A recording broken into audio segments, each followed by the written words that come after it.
नमस्ते दोस्तों, मैं विजय ठक्कर और आप लोगों का सबका स्वागत है हमारे एक नए वीडियो में। अभी आज का ये वीडियो हमारे चैनल के लिए बहुत ही स्पेशल होने वाला है बिकॉज आज तक किसी ने भी म्यूचुअल फंड में चार्ट देख के इन्वेस्टमेंट नहीं किया होगा। बट उसके पहले मैं आप लोगों को बता दूं कि आज का ये वीडियो बनाने का मेरा एक्चुअल मोटो क्या था। अभी देखो, अगर आप लोगों को सबको याद होगा तो मैंने हमारे दिवाली पिक वाले वीडियो में आप लोगों को बताया था कि मैं एक सेक्टर पे बुलिश हूँ और वो सेक्टर के अंदर मैंने आप लोगों के साथ एक स्टॉक भी शेयर किया था। तो वो जो सेक्टर था उसका नाम था ऑटो सेक्टर और जो स्टॉक मैंने आप लोगों के साथ दिवाली पिक में शेयर किया था वो स्टॉक का नाम था मारुति। अभी देखो, मैंने बहुत आप लोगों के साथ वहां पे पूरा उसका एनालिसिस शेयर किया था कि मैं वो ऑटो सेक्टर में क्यों बुलिश हूं और मैंने आप लोगों को ये भी बताया था कि मैंने मारुति में मैंने एज अ दिवाली पिक क्यों सिलेक्ट किया है। तो वहां पे मैंने आप लोगों के साथ जो भी पूरा एनालिसिस किया था ना, वो प्राइस एक्शन एनालिसिस था और उसके बेसिस पे मैंने ये इन्वेस्टमेंट किया था। अभी उसके बाद मैंने आप लोगों के साथ और एक वीडियो शेयर किया जहां पे मैंने आप लोगों को बताया कि वो स्टॉक में मैंने पर्सनली भी इन्वेस्टमेंट किया है। अगर आप लोगों ने वो वीडियो नहीं देखे हैं, दोनों वीडियो, तो मैं यहाँ पे आई कार्ड में कहाँ पे डाल दूंगा, आप जाके देख लेना। तो वहां पे बेसिकली आप लोगों को पता चल जाएगा कि मैं वो ऑटो सेक्टर में स्पेसिफिकली बुलिश क्यों हूँ आने वाले 3 या 4 साल के लिए। अब देखो, मैंने ये आज का वीडियो बनाने का मेरा मेन इंटेंशन क्या था मैं आप लोगों को बताता हूँ। जैसे आप लोगों ने, मेरे जो यूट्यूब फैमिली है, आप लोगों ने मेरा ये वीडियो देखा दिवाली पिक वाला, वैसे मेरे फ्रेंड्स एंड फैमिलीज ने भी वो वीडियो देखा था। अभी उसमें से बहुत सारे लोग ने मारुति को परचेज किया और उसके बाद मारुति हमारे परचेज करने के बाद थोड़ा बहुत नीचे आ गया है। तो बहुत सारे लोगों के मुझे मैसेज आने लगे जो मुझे जानते हैं वो, और बहुत सारे लोग जो हमारे यूट्यूब फैमिली वाले हैं वो लोग मुझे नीचे कमेंट्स में बोलते थे हर एक वीडियो में कि सर हमारा मारुति तो नीचे गिर गया है, सर ऑटो सेक्टर के तो सारे स्टॉक चल रहे हैं पर मारुति ही नीचे गिर रहा है। ऐसे बहुत सारे आप लोगों के कमेंट्स आते थे। यार मेरे को तो ऐसा धक धक हो रहा है। मेरे को भी हो रहा, देखिए ना।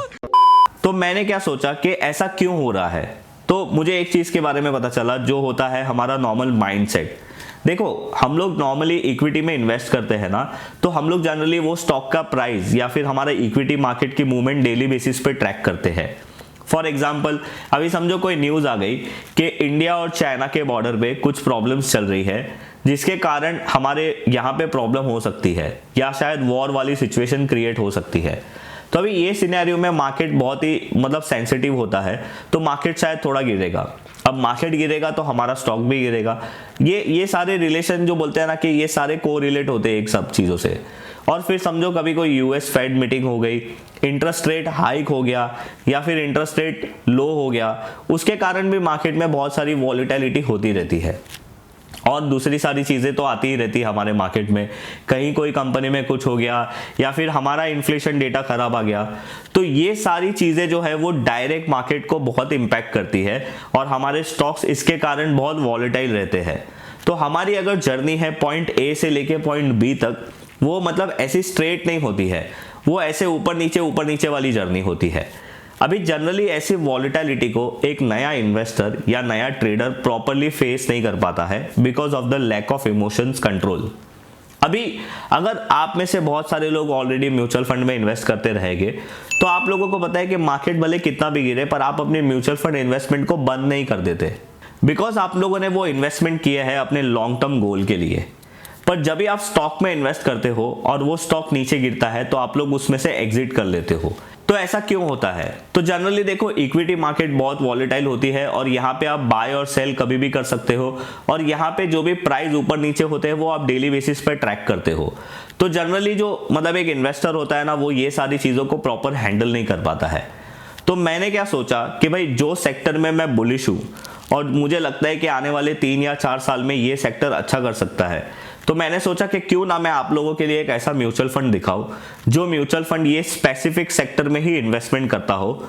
और अगर आप ये म्यूचुअल फंड में इन्वेस्ट करोगे तो compare to any other mutual fund आप आने वाले 3 या 4 साल के टाइम फ्रेम में एक अच्छा रिटर्न जनरेट कर सकते हो। तो अभी सबसे पहले आप में से बहुत सारे लोगों को अगर म्यूचुअल फंड के बारे में नहीं पता होगा तो मैं आप लोगों को बता दूं एक सिंपल भाषा में कि म्यूचुअल फंड होता क्या है। तो देखो, म्यूचुअल फंड क्या होता है, फॉर एग्जांपल समझो बहुत सारे लोग हैं वो अपने थोड़े बहुत इन्वेस्टमेंट अमाउंट्स को जमा करते हैं और एक फंड को देते हैं और उनको बोलते हैं कि भाई ये हमारा पैसा है, आप ये पैसा लीजिए और किसी अच्छी जगह पे इन्वेस्ट करिए और जो भी रिटर्न आएगा वो बाद में हम लोगों को दे दीजिए।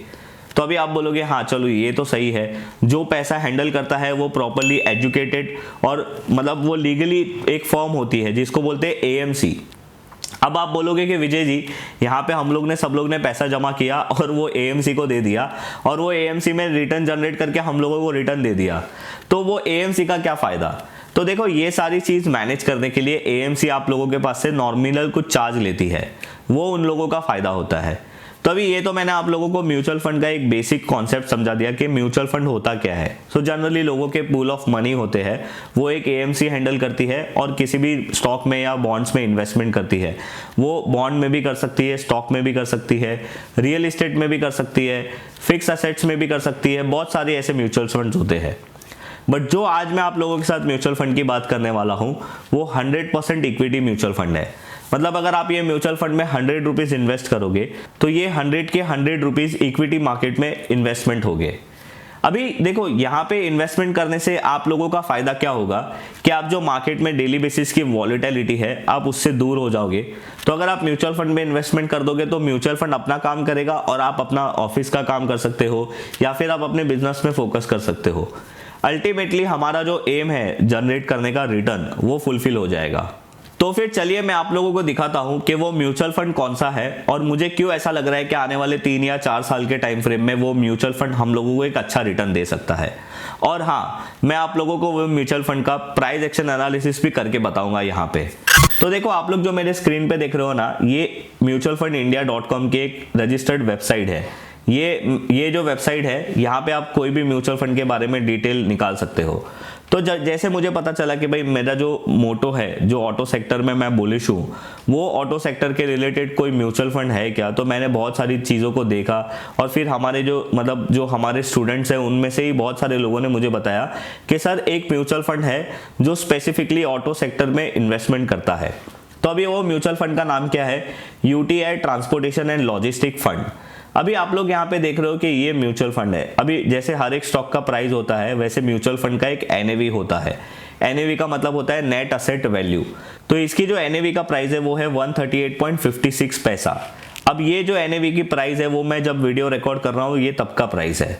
अभी आप लोग यहाँ पे देख सकते हो कि यहाँ पे इन्वेस्टमेंट इन्फो है, तो यहाँ पे आप लोगों को पता चलेगा कि भाई ये फंड टाइप क्या है। तो मतलब ये ओपन एंडेड फंड है, तो आप इसमें कभी भी इन्वेस्टमेंट कर सकते हो, कभी भी एग्जिट कर सकते हो। इसका इन्वेस्टमेंट प्लान क्या है, ग्रोथ है, मतलब इसके बारे में मैं आप लोगों को फिर कभी बताऊंगा। ये जो स्टार्ट हुआ था ये फंड, ये 2004 में स्टार्ट हुआ था। अब अगर आप देखोगे तो यहाँ पे ये एएमसी कौन सी है, ये कौन है जो ये फंड को मैनेज करते हैं, तो ये यूटीआई एसेट मैनेजमेंट कंपनी है। अगर आप यहाँ पे एग्जिट लोड की बात करोगे तो अगर आप इसने 30 डेज से पहले एग्जिट होते हो तो आपको 1% एग्जिट लोड लगता है, मतलब 1% एडिशनल चार्ज लगता है। अगर मैं ये फंड मैनेजर की बात करूं तो सचिन त्रिवेदी जी करके एक है भाई जो ये फंड को मैनेज करते हैं। और अगर मैं ये फंड की साइज की बात करूं तो ये 1381 करोड़ का फंड है। और अगर मैं आप लोगों को बोलूं कि इसमें मिनिमम इन्वेस्टमेंट आप लोगों को क्या करना चाहिए, तो दैट इज 5000 रुपीज़। आप इसमें 5000 रुपीज़ मिनिमम इन्वेस्ट कर सकते हो। तो ये तो मैंने आप लोगों को बता दिया कि भाई ये फंड क्या है और ये फंड कैसे कौन मैनेज करता है, इसकी सारी डिटेल। अभी अगर हम लोग इसके परफॉर्मेंस की बात करेंगे तो यहाँ पे मैं आप लोगों को परफॉर्मेंस बता देता हूँ कि ये फंड का एग्जैक्ट परफॉर्मेंस क्या है। तो देखो आप यहाँ पे देख सकते हो इसने लास्ट 3 मंथ में 14.57% का रिटर्न दिया है। लास्ट 6 मंथ में इसमें 19.21% का रिटर्न दिया है। लास्ट 1 ईयर में इसने 47% का रिटर्न दिया है। और अगर ये फंड जब से स्टार्ट हुआ है तब से लेके अब तक की हम लोग बात करें तो ये फंड ने ऑलमोस्ट हर साल CAGR 16% का रिटर्न दिया है। अभी देखो मैंने ये फंड में ये रिटर्न्स को देख के इन्वेस्टमेंट नहीं किया है। मैं आप लोगों को पहले तो ये बता देता हूँ कि ये फंड में मेरा इन्वेस्टमेंट करने का लॉजिक क्या था। तो देखो यहाँ पे हम लोग पोर्टफोलियो में जाते हैं। अभी पोर्टफोलियो में आप जाओगे ना तो मैं यहाँ पे इसका डिटेल पोर्टफोलियो कर देता हूँ। अभी आप लोगों को ऑलरेडी पता है कि मैं आने वाले पूरे टाइम में मतलब 3 या 4 साल के लिए मैं ऑटो सेक्टर के रिलेटेड बहुत ही ज़्यादा बुलिश हूँ। और मैंने आप लोगों को बताया भी कि ये जो म्यूचुअल फंड है वो स्पेसिफिक ऑटो सेक्टर में इन्वेस्टमेंट करता है। तो अगर आप इक्विटी में जाओगे तो आप 1 स्टॉक या 2 स्टॉक खरीद सकते हो जो भी आपकी इन्वेस्टमेंट वैल्यू है उसके बेसिस पे। पर अगर आप ये म्यूचुअल फंड को खरीदते हो तो आप लोगों को देखो कितने सारे स्टॉक मिलेंगे। अभी ये म्यूचुअल फंड का जो सबसे ज़्यादा इन्वेस्टमेंट है वो मारुति में है। अगर आप देखोगे परसेंटेज वाइज इसका एलोकेशन तो ऑलमोस्ट 16% से भी ज़्यादा है। उसके बाद आप देखो टाटा मोटर है, वो 12% का, ऑलमोस्ट 12% से ज़्यादा इसका इन्वेस्टमेंट है। फिर Mahindra and Mahindra, Bajaj auto, Eicher motor, Adani port, Ashok Leyland, Hero motor, Bosch, Motherson Sumi. अगर आप और नीचे जाओगे तो जो कम परसेंटेज है, मतलब जो 2% से लेके ऑलमोस्ट 0.5% तक की इन्वेस्टमेंट है, वो ये सारी है। VRL logistic, Apollo tyre, Bharat forge. और आप यहाँ पे देख सकते हो कि कंटेनर कॉर्प में भी इन्होंने इन्वेस्टमेंट किया है। मिंदा कॉर्पोरेशन, हमारा किसी एक संडे वाले वीडियो में ये स्टॉक को मैंने कवर भी किया था। TVS मोटर, इसको भी हमने कवर किया था। Mahindra logistic, Mahindra CIA। अगर आप इसमें देखोगे MRF भी है, जोमेटो भी है, even Zomato is also there. तो आप देख सकते हो कि यहाँ पे आप लोगों को एक म्यूचुअल फंड में इन्वेस्ट करने से इतने सारे स्टॉक में आप लोगों को इन्वेस्टमेंट मिल जाएगा। तो आपका जो मोटो है, मतलब जो मेरा व्यू है, वो ऐसे ही इजीली इसमें कंप्लीट हो जाएगा। तो ये एक चीज़ है जिसके बारे में मैं आप लोगों को ये बताना चाहता था कि ये म्यूचुअल फंड आप लोगों को इन्वेस्ट करना चाहिए। अभी ये तो मैंने आप लोगों को बता दिया कि ये म्यूचुअल फंड को सिलेक्ट करने का मेरा रीज़न क्या था, इसके अंदर कौन से स्टॉक इंक्लूड है, इसमें आप मिनिमम कितना इन्वेस्टमेंट कर सकते हो, ये फंड को कौन मैनेज करता है, और ये सारी बातें। अभी मैं आप लोगों को यहाँ पे ये म्यूचुअल फंड का प्राइस एक्शन एनालिसिस करके भी बताऊंगा कि देखो, जो हमने ऑटो सेक्टर के लिए देखा था और जो ये म्यूचुअल फंड है, ये सब चीज़ें को रिलेट हो रही है। तो अभी मैं क्या करूंगा ना, इसके NAV वाले सेक्शन में जाऊंगा और यहाँ पे जाने से हम लोगों को क्या मिलेगा, इसका चार्ट मिलेगा। अभी यहाँ पे जो आप लोग चार्ट देख रहे हो, ये बेसिक चार्ट है, लाइन चार्ट है, पर हम हमारा एनालिसिस इसमें भी कर सकते हैं। तो अभी आप यहाँ पे देख रहे हो, इसका 1 ईयर का टाइम फ्रेम है। मैं क्या करूंगा ना, इसका मैक्सिमम ईयर का चार्ट निकालूंगा। अभी मैंने आप लोगों को बोला था कि ये फंड 2004 से स्टार्ट हुआ था, तो आप यहाँ पे देख सकते हो कि इसका स्टार्टिंग डेट 2004 है। उसके बाद हम लोग ने देखा कि ये जो फंड है, ये म्यूचुअल फंड है, इसने बहुत अच्छा परफॉर्मेंस दिया। अभी अगेन यहाँ पे अगर आप लोगों ने वो वाला वीडियो देखा है, हमारा दिवाली पिक वाला वीडियो, तो आप लोग ये चीज़ समझ सकते हो। तो यहाँ पे आप देख सकते हो कि ये म्यूचुअल फंड का जो पीक है, ये 2018 का था। अभी देखो अगेन, हमारा जो ऑटो इंडेक्स का पीक था वो भी 2018 था। ऑब्वियसली ऑटो इंडेक्स वहाँ से गिरा, तो ऑटो इंडेक्स के रिलेटेड जो म्यूचुअल फंड है वो भी वहाँ से ही गिरेगा। अभी यहाँ पे आप देखो कि 2018 के बाद, मतलब इसकी जो NAV थी, वो टाइम पे इसकी NAV 128 के आसपास थी। उसके बाद ये म्यूचुअल फंड की NAV ऑलमोस्ट 62 हो गई।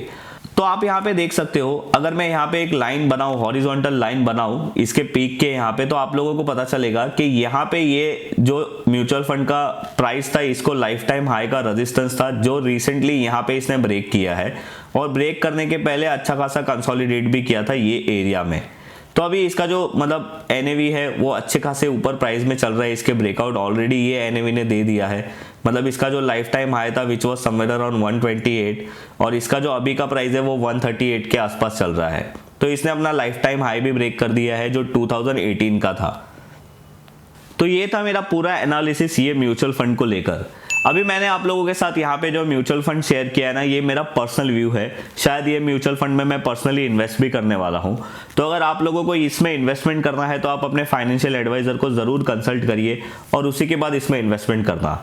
मेरा मोटो सिर्फ आप लोगों को ये दिखाने का यही था कि देखो, आप म्यूचुअल फंड में भी प्राइस एक्शन का यूज़ कर सकते हो, और अगर आपको किसी स्टॉक की वॉलेटिलिटी या फिर डायरेक्ट इक्विटी मार्केट का आप इमोशंस कंट्रोल नहीं कर पाते, तो आप म्यूचुअल फंड में भी इन्वेस्टमेंट करके आपके गोल्स को कंप्लीट कर सकते हो।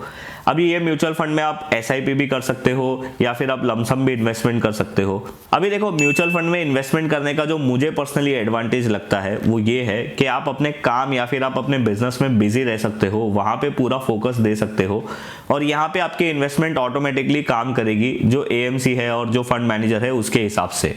तो यहाँ पे आप लोगों को डायरेक्ट कोई भी इमोशनली अटैचमेंट नहीं होगा, या मार्केट गिरेगा तो आप लोग ज़्यादा पैनिक नहीं होगे, बिकॉज आप डायरेक्टली स्टॉक में इन्वेस्टेड नहीं हो। और यहाँ पे जो सबसे बड़ा डिसएडवांटेज मुझे लगता है वो ये है कि भाई म्यूचुअल फंड में तो आप 20%, 30% या 40% का रिटर्न जनरेट कर सकते हो अगर आपने राइट टाइम पे इन्वेस्ट किया और आपका म्यूचुअल फंड ने अच्छा परफॉर्मेंस किया तो। पर यहाँ पे डिसएडवांटेज ये है कि भाई अगर आप किसी स्टॉक में इन्वेस्टमेंट कर सकते हो तो आप 200%, 300% भी रिटर्न जनरेट कर सकते हो। तो सिर्फ यही एक डिसएडवांटेज मुझे लगता है म्यूचुअल फंड का। उसके अलावा तो म्यूचुअल फंड में इन्वेस्टमेंट करना ऑलमोस्ट अच्छा ही होता है। अभी मैं आप लोगों को बता दूं कि यहाँ पे मैंने जो म्यूचुअल फंड आप लोगों को सजेस्ट किया है, ये अगर आप इन्वेस्टमेंट करने की सोच रहे हो तो यहाँ पे आप लोगों का टाइम फ्रेम मिनिमम 3 साल होना चाहिए। अभी ये म्यूचुअल फंड लेने के बाद मुझे ये मत बोलना कि सर मैंने ये म्यूचुअल फंड परचेस किया और अभी इसका एनएवी नीचे आ गया है। अभी इससे ज़्यादा मैं आप लोगों के लिए कोई भी ईजी वे नहीं बता सकता एक अच्छा रिटर्न जनरेट करने के लिए। अभी आप लोग अगर कंफ्यूज हो रहे हो कि सर हम लोगों को म्यूचुअल फंड में कहां से इन्वेस्ट करना चाहिए, कौन सा प्लेटफॉर्म यूज करना चाहिए, तो मैं आप लोगों को बता देता हूं। नीचे मैंने डिस्क्रिप्शन में एंजल ब्रोकिंग की लिंक दी है, वहां से आप म्यूचुअल फंड में भी इन्वेस्टमेंट कर सकते हो और अपना इक्विटी में भी इन्वेस्टमेंट कर सकते हो। तो अगर आप लोगों को ये म्यूचुअल फंड में इन्वेस्ट करना है तो मैंने जो लिंक दी है वहां पे जाइए, अपना अकाउंट ओपन करिए और अपनी इन्वेस्टमेंट जर्नी स्टार्ट करिए। अगर आप लोगों को ऐसे ही प्राइस एक्शन के बारे में बहुत सारी चीजों के बारे में जानना है और टेक्निकल एनालिसिस के बारे में और डिटेल में जानना है और आप लोगों को ट्रेडिंग साइकोलॉजी के बारे में भी जानना है तो आप हमारा मुंबई और अहमदाबाद का वर्कशॉप ज्वाइन कर सकते हो जो दिसंबर मंथ में होने वाला है।